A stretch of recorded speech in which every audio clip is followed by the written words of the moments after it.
Hello, everybody. A warm welcome to another interview on Wisdom from North. I'm Janneke, and if you're new to my channel, I would love for you to subscribe so you get notifications of my new video blogs or interviews with amazing spiritual teachers. Today, you're going to meet Waxela Sananda. Waxela is the author of the Love You Crave. She's an ascension guide. She is a galactic shaman and a quantum embodiment coach. She's also one of our masterclass teachers in Wisdom from North membership, where she's teaching the class Embodying Your Heart to Activate Ascension Codes. And you can read all about the membership in the link below. Today, we're going to speak about the ascension process, also about multidimensional realities, and we're also going to hear a few experiences that Waxela has had in other dimensions. Now, let's meet Waxela.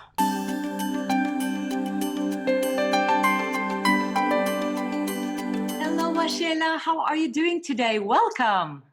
Thank you. I'm wonderful, Janneke. Thank you for having me.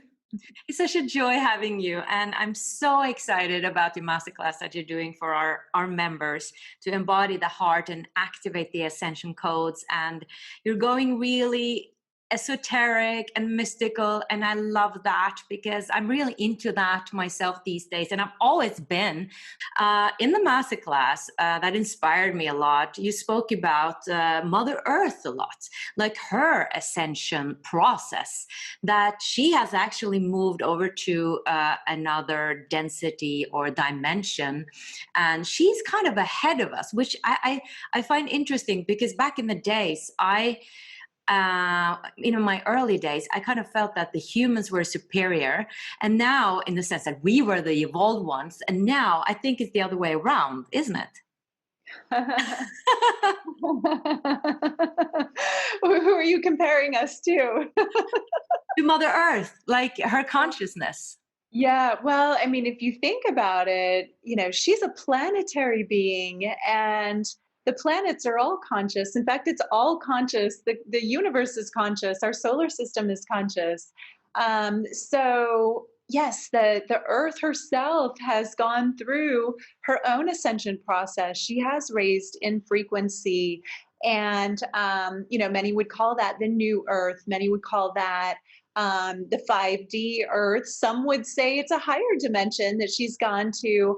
But what I would say is she has definitely moved up, and it is now our job as the humans that are populating the planet, if we choose to raise our frequency, to get on board. If we choose not to, it's going to be a lot rougher ride, and a lot of people will be leaving if they don't choose to go, and that's okay. It's a personal choice, and it's not required. But if you want to go and be in the 5D and higher Gaia Ascension, New Earth experience, then you do have to do your personal work and move into that experience as a human so that you can be present with her. Yeah, so that means that we kind of need to level up to her in a sense. Or I read in the Law of One material, this is channel material from the 80s, that Gaia moved into, they call it the fourth density. They don't speak about dimension so much, but density. And that we're, as humans, are in the third density now. And that Gaia needed to move into the fourth density first in order for us, or in order for to hold space, or to hold room for our bodies to move into the fourth density. So I kind of feel like she's the mother of us all, like coming first, and then we're like, yes, now I want to join. Yeah. I don't know if it's right to look at it that way, but it's just like, yeah. Yeah, and it does make sense to look at it that way, in that the frequencies are changing, everything's sort of shifting, and we've certainly felt that lately on this planet. Anybody that's alive on planet Earth right now is feeling there's some changing going on, as old systems are crumbling and new systems are preparing to come in, and we are having this opportunity to really sink and dive deep within ourselves and expand and think about what's important to us. And like I said, it is a personal choice to have our own ascension process. but it's really the right time for that. And all of the dimensions are layered. So while you might be having, one person might be having a very 3D experience and very immersed in that, the person next to them, their neighbor, will say, might be having a very higher dimensional experience. In fact, I had this pretty exemplified for me recently, where I had a 6-week period where I was looking up and I'm like, oh, there are no chemtrails. I see no chemtrails. That whole system's gone and over. You know what I'm talking about? The lines in the sky. I'm like, oh, it's so wonderful. And the skies are blue and everything's all like just clear and gorgeous again. And I was having conversations with a friend of mine in town who she didn't tell me this, but we would be talking on the phone and I would be saying things like, isn't it beautiful? There are no trails. We're in the same town. And she'd be looking up. She's like, she's crazy because she was seeing lines all over the place. And then I had dinner with her one night and she told me this. She's like, I see the lines. I don't know what you're talking about. They're there and you're not seeing them. And I'm like, whoa. And 2 days later, I went out for a walk and I saw them again. And I'm like, Wow. well, I was just in a different dimension, but we were interfacing. And so that to me exemplifies how you can do your work and raise your vibration and actually be side by side with other people who are in a different dimension of reality. And as you continue to do that, you raise your vibration high enough, then you can start to interface with the ascension guides and the multidimensional or the interdimensional beings that are here to help us because the dimensions are layered. So it's really just the veil that we experience according to the frequency that we have risen to, and that is within our bodies, but also within our consciousness. And so you can be having a very different experience of life, but yet occupying the same space as another person who's on a different dimension of reality. Basically, it's all happening in the same space at the same time, but it has to do with where your consciousness is, what you perceive. That's very interesting. So, in a sense, as we're moving into this ascension process, we can be living with people that are in the third dimension and other people have been moved into the fifth dimension. And we're living on the same planet physically, but actually different frequencies and different dimensions, but we can still see each other, but we just experience reality in a different way. Yes, exactly.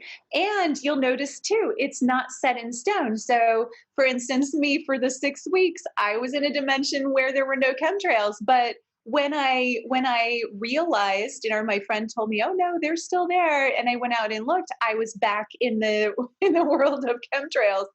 And just noticing, not really judging it, but just like, huh, isn't that interesting? And it was a great example for me. So what you'll find will happen though, as you work on yourself, raise your frequency, open your heart center, and do this type of work, you will find that those people who aren't doing that work will naturally kind of leave your orbit.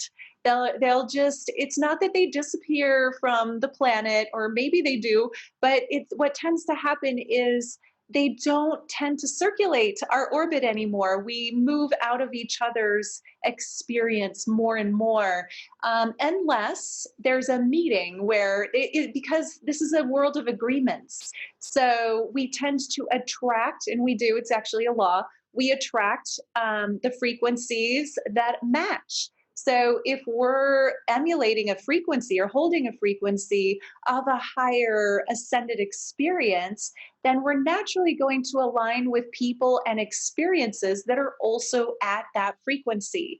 And then the people that are not in that frequency, we're just not going to bump into them and interact with them. Actually, I should say we're not going to end up interacting with them as much, but we might bump into them. We might still be able to see them. It might be kind of looking at them like, huh, I wonder why are they upset? Why are they angry? Why are they having, we'll tend to not be, unless we engage and choose to engage there, we'll tend to not be drawn into it. And again, that's always a choice. Yeah, you speak about in the masterclass of becoming a natural manifester, that when we use these ascension codes, that you call them, and raising our frequency, we're naturally attracting what we actually long for. And I love that.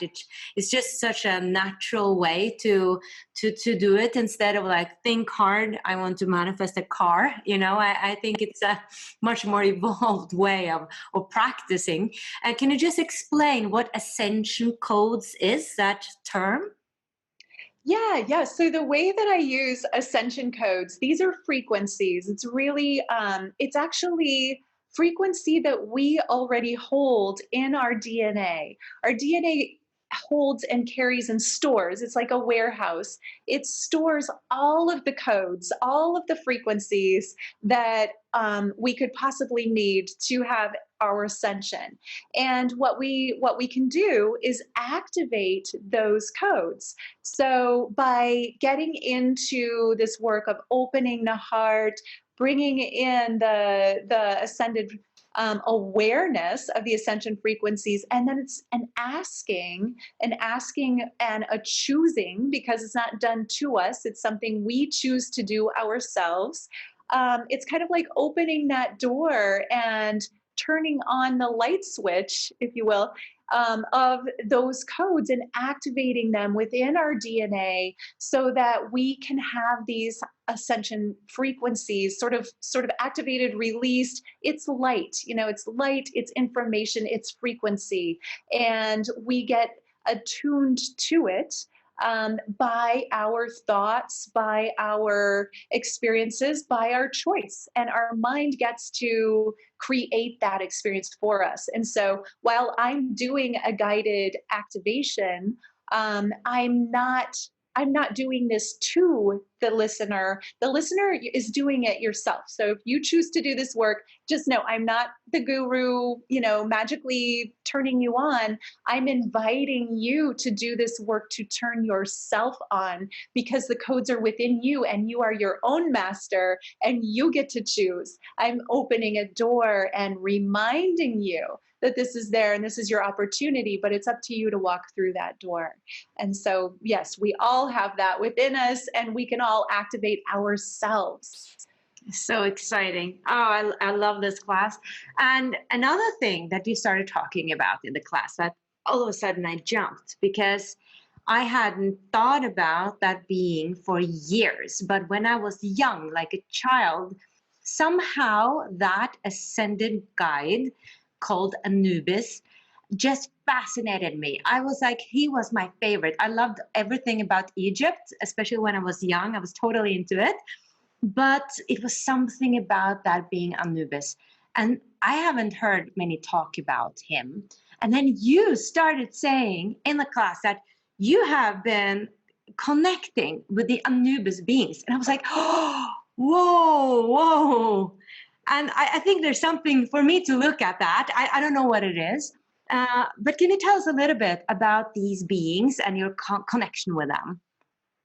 Yeah, so I was not even aware that I was connected to the Anubis beings, and I started being it started in my dream time, where they started coming to me, and I became aware that they were teaching me, sort of like lucid dreams. And a lot of times these trainings for me happen while my body's asleep but my mind is awake. And so, yes, it was more than one. It wasn't, I realized Anubis is one of a race of beings that are the jackal headed, beautiful, very regal, ebony skin, gorgeous beings. And they were teaching me and training me, and telling me they're ascension guides, and assisting me in understanding how to do this work and how to bring this work to the people.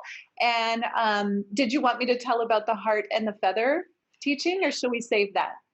Yeah, you don't have to go into that. I'm just curious about who they are, where they come from. Like, Okay. because obviously they have a connection with Egypt, but uh, are there like other dimensional beings from another star system, from the future? Uh, Yeah, there's so many places they can come from. Who are Yeah. they? Okay, well, I'll just tell you my experience. My experience again is my experience. I don't, someone else might have different information. This is how I understand them. So for me, they are ascension guides and they come from what we would call a higher dimension, or they would be called like higher dimensional beings that are here to assist us with our ascension process. There are so many beings that want to assist us right now. So this is not the only, they're not the only ones, but they are one of the races that is here to help.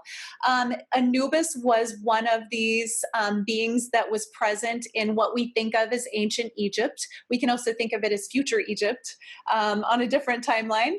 Oh, So I know. oh, okay. Can we get into that? Yeah, so I've had a lot of Egyptian beings come to me and help and train me in my experiences. And so I asked one time, when is this happening? And they said, well, in the way that you think, because we think of time as linear, but time is actually not linear. That's just how we experience it when we're in third density, right? But they said, in your mind, we come from future Egypt, and the ruins that you're seeing are actually a template, not of what was, but of what will be. So this is what they told me when I asked when they are from. In our experience, they would call themselves from the future of what the earth is going to as we ascend into this higher dimensional experience of the new earth, of the 5D and higher. Then again, those pyramids, check out my background. Yeah. I was those, mentioning. those pyramids will be reactivated or activated, and those beings will be of a frequency that is compatible to be there. So that's something we're living into as we raise our frequency. And I think also because there is more light coming into the planet, and this is our opportunity for ascension, those beings are coming to us, helping us, sort of like grabbing our hand and saying, come, let's play and we'll help you. And we're going to all be together in this place when we are ready, when we've gone through our process and ascended to the point where we can hold the frequency to interface with them in the Egyptian future, which won't be called Egypt then and there, I don't think, but that doesn't matter. Yeah, because in the Law 1 material, they're saying that the pyramids had and powerful energy and all these things, and it was used to different things, healing, etc. And now they're kind of out of tune, so to say. So they're not as sharp. However, I didn't know that they might be, re-energized in a sense in our future. That is Yeah. interesting. Coming back into alignment then is how we would think of that. So maybe there was, we can think of it in a lot of different ways. Like if there's a past Egypt and it's coming back into alignment now as we move the frequency, but it's really always been there and always will be. We as humans just aren't able to experience it in the third dimension because that Egypt is not compatible with third dimensional reality. It's in a different dimension. It's actually right now, but in a higher dimension of reality that we haven't reached yet, but that's where we're going. So it seems like it's the future, but it's actually the past, the present, and the future in that dimension where it exists. And most humans have not reached that dimension or that frequency to be able to interface with that right now. I just got a thought. I don't even dare to almost say it, but I'm very grateful that humans have not destroyed these pyramids. Like humans can destroy so many things. Like we have already, like especially 3D or third density beings, that like Roy saying. So very grateful that hasn't happened. However, I do think that somehow they would protect it. Like when the atom bomb, happened, there were a lot of UFO sightings. I think there was some extra activity, like the Federation, the Galactic Federation. I think they were, helping us at that time. So Yeah. even though we have free will, I think they are like protecting us in a sense. Yeah, we're only allowed to destroy so much, and then they're like, no more. We're not allowed to blow up the planet. That's, while we might be capable of that as a race, it's too important to too many races of beings that they're just not going to let us go that far. So we don't have to really worry about that. So you, to me, feel so connected uh, to the multiverse, in a sense, to the galactic. It almost feels like you are a wanderer, like the raw material is calling it, like someone who's coming from the outside. And you've been saying that you've had these abilities your whole life, and then you had a heart opening. Have you felt that you felt different, and that it's been hard to be here, and that you have a certain mission coming here? Absolutely. Yeah. From for as long as I can remember, I really used to feel like, oh, I want to go home. This place doesn't feel like home to me. And I think a lot of star seeds can relate to that. But it wasn't until I did have my heart opening that I started to feel at home in this body, which is such a gift. And that's why I'm so passionate about teaching this work, because no matter where you feel like your home is, this is your home now. And we get to interface with all of it here and now with an open heart. When we have our hearts open, this feels like home. But yes, I do believe myself to have had, I know I have conscious memory of being on many different planets and very aligned with Oh, you do? Sirius. Oh, yeah, yeah. Yeah, Oh, wow. but more than one. I certainly feel Sirius B, the water world. I have like full conscious memory, many lifetimes there.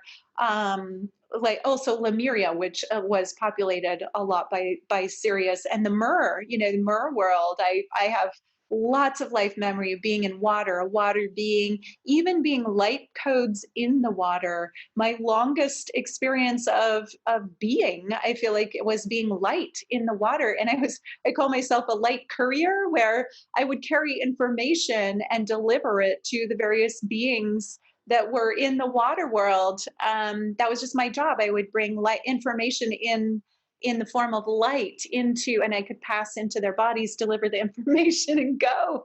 And I think that's still Wow. happening here. There are beings of light that show up and bring us information. Sometimes we see them as angels or guides, but it's something. It's a thing that happens where we're, even the sun. We're hit by the sunlight or the moonlight, and we feel like, oh, transformed in some way, or informed might be a better word for that. So light is activating. And yes, I feel like I came here from many different places, but I don't think that I'm special in that. I think many, maybe not most, but many of the people here also came from, higher dimensions of reality, or at least have their memories attached or aligned with higher dimensions of realities. But at the source, we all came from oneness. We are all one. That's the law of one at the highest source. So we are all that same being. So whether I feel connected to Sirius or Lyra or Andromeda or the Pleiades or anywhere else, we're all the same being having a different experience in all of these different bodies, in the different planets, in the stars, in the nature, in the trees and the animals. We're all one at the highest source. So that doesn't make me more special than any other one, even than a blade of grass or an ant, because we're all consciousness embodied in one way or another. I know. I just feel like you're kind of special. I see that time is running. I just love to hear you're saying that you're remembering this, and that is not normal.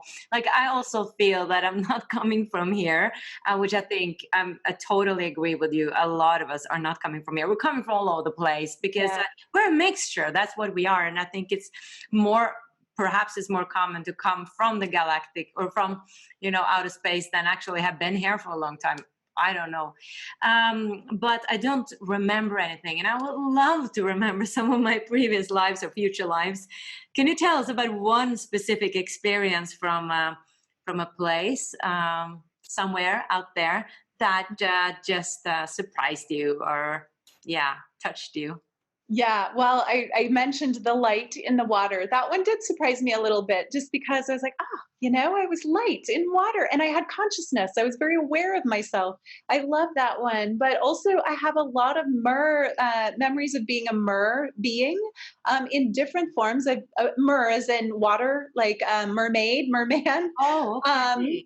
and on Sirius B, and also in Atlantean and Lemurian times, and now, it's just a different dimension of reality. The Mer world is real, but it's a higher frequency. So, occasionally somebody sees a mermaid or a merman, but usually not, because they're in a higher dimension. And I think people kind of go into trance sometimes when they're sailing or on the water, and then suddenly they like see them and they're like, wait, did I just see a mermaid?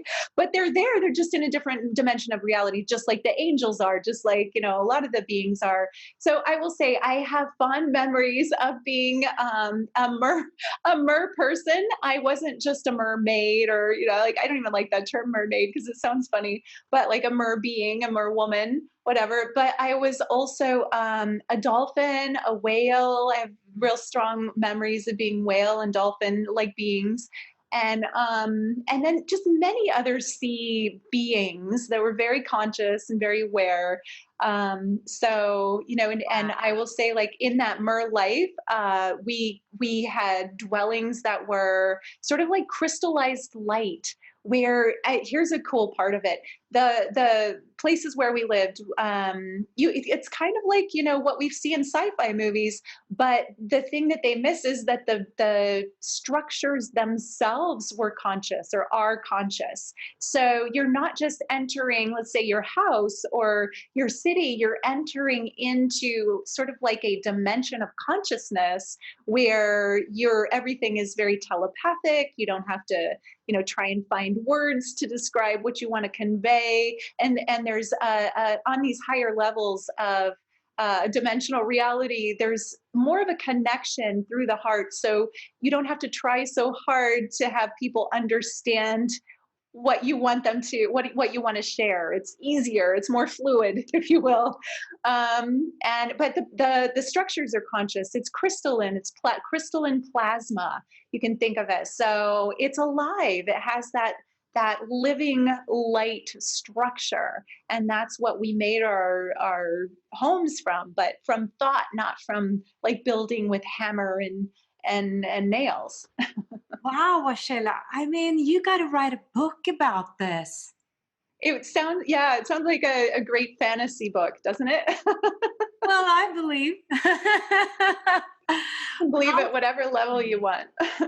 yeah, that's fascinating. And I've always been thinking that, when we have a fantasy, that comes from somewhere. Like, how can we think up a mermaid if it does not exist? Mhm. So my theory has been that everything that we can think of exists. Otherwise, it couldn't come up in our minds. Yeah. So yeah, in another dimension. Yeah. Absolutely. And I agree with you on that. If we imagine the imagination is God. God imagined us. That's what we are. We are living out God's fantasy of human beings. So if God can imagine human beings can imagine unicorns, and it's equally real, just maybe not in the same place at the same time. Or maybe it Right. is. And we are also creators because we're part of the whole. So Yeah, yeah. absolutely. Well, Absolutely. this was a very fascinating conversation, Waxela. I'm very grateful. This was super interesting. It's always fun to dive into these mystical experiences. And I think that's where we're going more and more, that this won't be, I think mysticism is what the universe is, in a sense that there will always be some more mysticism. But I think this will be more common knowledge as the years pass. Might take some years though. But yeah, like the veil is lifting more and more, and I love that more and more people are opening up for these things, that there are more between heaven and earth than we can possibly fathom. Yeah. Yeah, and it's really fun to explore and play and just be open, you know. It's thank you for this conversation. I really enjoyed it, and it was really fun to share, and I love your questions and how playful and open they are. So thank you. Thank you so much, and thank you for sharing this and for your lovely pyramid in the back there. That it really inspired me throughout this conversation. So thank you so much, Waxela, and all the best with your beautiful work. Thanks you, and same to you, Yannicka. I appreciate you so much. Thank you for watching, everybody. Much light from the US and Norway. Bye-bye.